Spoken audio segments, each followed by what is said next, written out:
Good morning dear students. Welcome in class 10th physics. Okay, इसमें हम atmospheric refraction के बारे में पढ़ रहे थे। ओके, इससे पहले हम लोग refraction through a glass prism हमने देख लिया था एंड डिस्पर्जन ऑफ लाइट ये भी हमने देख लिया था। डिस्पर्जन में जब हम वाइट लाइट को किसी प्रिज्म से पास कर रहे थे तो वो 7 सेगमेंट में क्या हो रही थी, डिफ्रैक्ट हो रही थी, डिस्पर्स हो रही थी। स्पेक्ट्रम बन रहा था। सबसे ऊपर angle of deviation red colour का सबसे कम था और वॉयलेट कलर का सबसे ज़्यादा था। ठीक है, उसके बाद हमने रेनबो का फॉर्मेशन देखा था नेचर में कि किस तरीके से रेनबो जो है वो बनता है, उसके अंदर क्या क्या प्रोसेस होती है। तो सबसे पहले उसमें रिफ्रैक्शन होता है, फिर डिस्पर्जन होता है, फिर टोटल इंटरनल रिफ्लेक्शन होता है, देन फाइनली रिफ्रैक्शन हो जाता है। ठीक है, और ये सन के अपोजिट में बनता है ड्यूरिंग रेनी सीजन।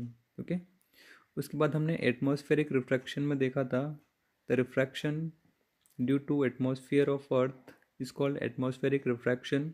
और उसमें हमने ट्विंकलिंग ऑफ स्टार्स का इफेक्ट जो है वो देखा था कि अर्थ की जो सरफेस होती है उसके पास में एयर की जो डेंसिटी होती है वो ज़्यादा होती है, एयर ज़्यादा कोल्ड होती है, तो उसका रिफ्रैक्टिव इंडेक्स जो है वो क्या होता है, ज़्यादा होता है। लेकिन जैसे जैसे हम हाई एल्टीट्यूड पर जाते हैं वैसे वैसे हॉटनेस बढ़ती जाती है और एयर की जो डेंसिटी है वो कम होती जाती है। मतलब रिफ्रैक्टिव इंडेक्स ऊपर की तरफ जाने पर क्या होता है, डिक्रीज होता है, और नीचे की तरफ आने पे बढ़ता है। ठीक है, तो ये सारी प्रोसेसेस जो हैं वो हमने एटमॉस्फेरिक रिफ्रैक्शन की वजह से देखा था।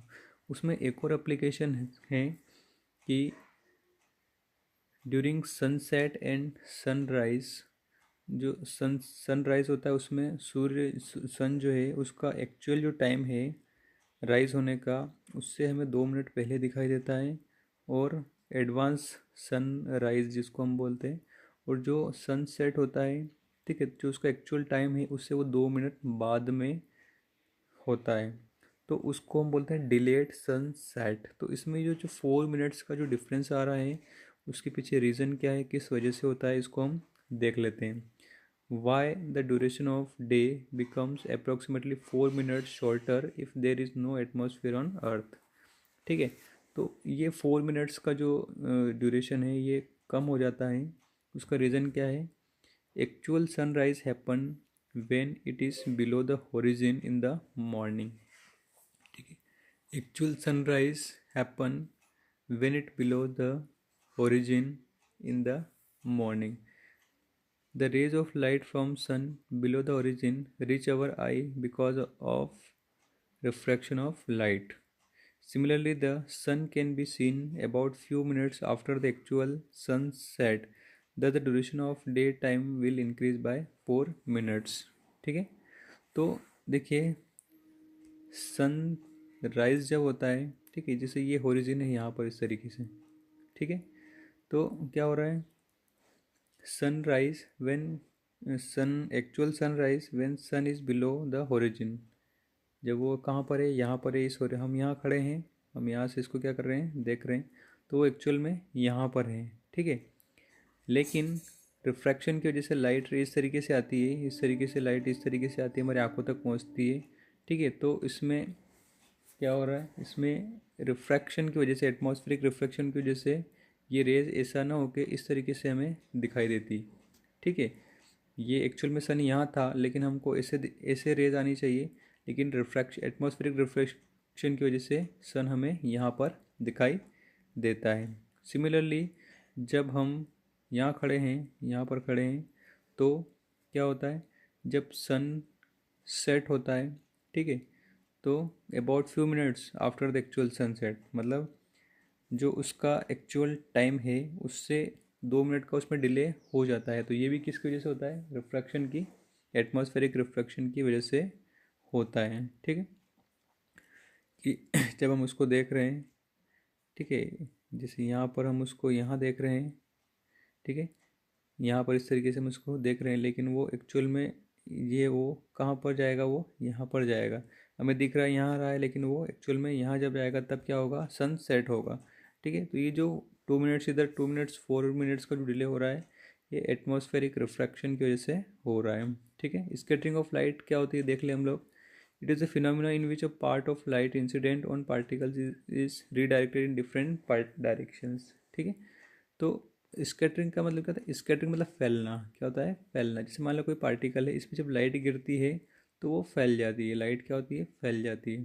ठीक है, कोई भी पार्टिकल्स हैं जब इसके ऊपर लाइट गिरती है तो वो फैल जाती है। तो ये जो लाइट का अलग अलग डायरेक्शन में स्कैटर्ड होना या फैलना, उसको हम क्या बोलते हैं, स्कैटरिंग ऑफ लाइट बोलते हैं। तो ये जो स्कैटरिंग ऑफ लाइट है, इसके कुछ अलग अलग इफेक्ट भी होते हैं। Why is the colour of sky blue. ठीक है, स्काई जो है उसका कलर ब्लू क्यों होता है, ठीक है, उसका रीज़न क्या है। This is happen when because of scattering of light by molecules of air. ठीक है, स्कैटरिंग ऑफ लाइट जो है वो क्या है, एयर के मॉलिक्यूल्स की वजह से जब उसके ऊपर लाइट गिरती है। ठीक है, and other particles in atmosphere, और एटमॉस्फेयर में जो अदर पार्टिकल्स होते हैं उनके ऊपर जब लाइट गिरती है तो वो क्या हो जाती है, स्कैटर्ड हो जाती है। Since blue light has shorter wavelength, they are scattered in sky, and when this scattered light enter the eye we see the sky blue. There is if there is no atmosphere, sky will look dark. ठीक है, तो क्या होता है कि blue colour light की wavelength कम होती है, शॉर्टर होती है। ओके, तो जब उसके ऊपर लाइट गिरती है तो वो स्कैटर्ड हो जाती है, और जब स्कैटर्ड हो जाती है तो हमारी आंखों तक पहुंचती है, और हम उसको, और हमें स्काई जो कैसा दिखता है, ब्लू दिखता है। ठीक है, अगर मान लीजिए कि कोई भी एटमॉस्फेयर अगर नहीं है तो स्काई कैसा दिखेगा, हमें डार्क जो है वो दिखता है। ठीक है, जो एस्ट्रोनॉट्स जो एस्ट्रोट्स होते हैं, जो या जो वो जो ऊपर जो लोग जितने भी स्पेस में जो रहते हैं, ठीक है, वो लोग जब ऊपर से स्काई अर्थ को देखते हैं, ठीक है, तो वहाँ पर कोई भी एटमॉस्फेयर नहीं है, तो उनको जो है वो स्काई कैसे दिखता है, डार्क कलर का दिखता है। ठीक है, colour of sun at sunrise and sunset. आपने देखा होगा कि जब सन राइज होता है तो उसके पास का पोर्शन बिल्कुल कैसा कैसा रेड रेड रेड हमें दिखता है, और जब सन सेट होता है तो भी इसके आसपास का पोर्शन कैसा दिखता है, रेड रेड दिखता है। उसका रीज़न जो है वो क्या है, at noon the light of sun travels relatively shorter distance through earth's atmosphere, thus appears white as only a little of blue and violet colors are scattered।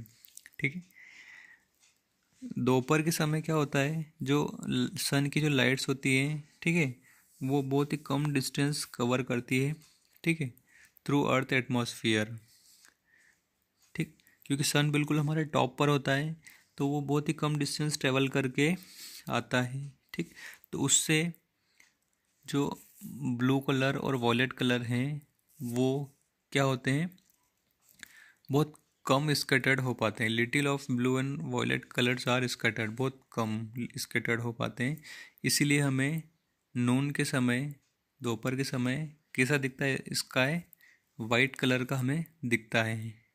ठीक है, near the horizon most of the blue light and shorter wavelength are scattered and sun appears red. लेकिन जो horizon के near में क्या होता है, most of the blue light and shorter wavelength are scattered and sun appears red. ठीक है, तो होरिजिन पर जब सन होता है, या तो सुबह का टाइम हो या शाम के टाइम को हो, तो बहुत सारी शॉर्ट वेवलेंथ लाइट जितनी भी हैं, ब्लू लाइट, ठीक है, ये क्या होती है, स्कैटर्ड हो जाती है। लेकिन रेड कलर की वेवलेंथ क्या होती है, बहुत ज़्यादा होती है।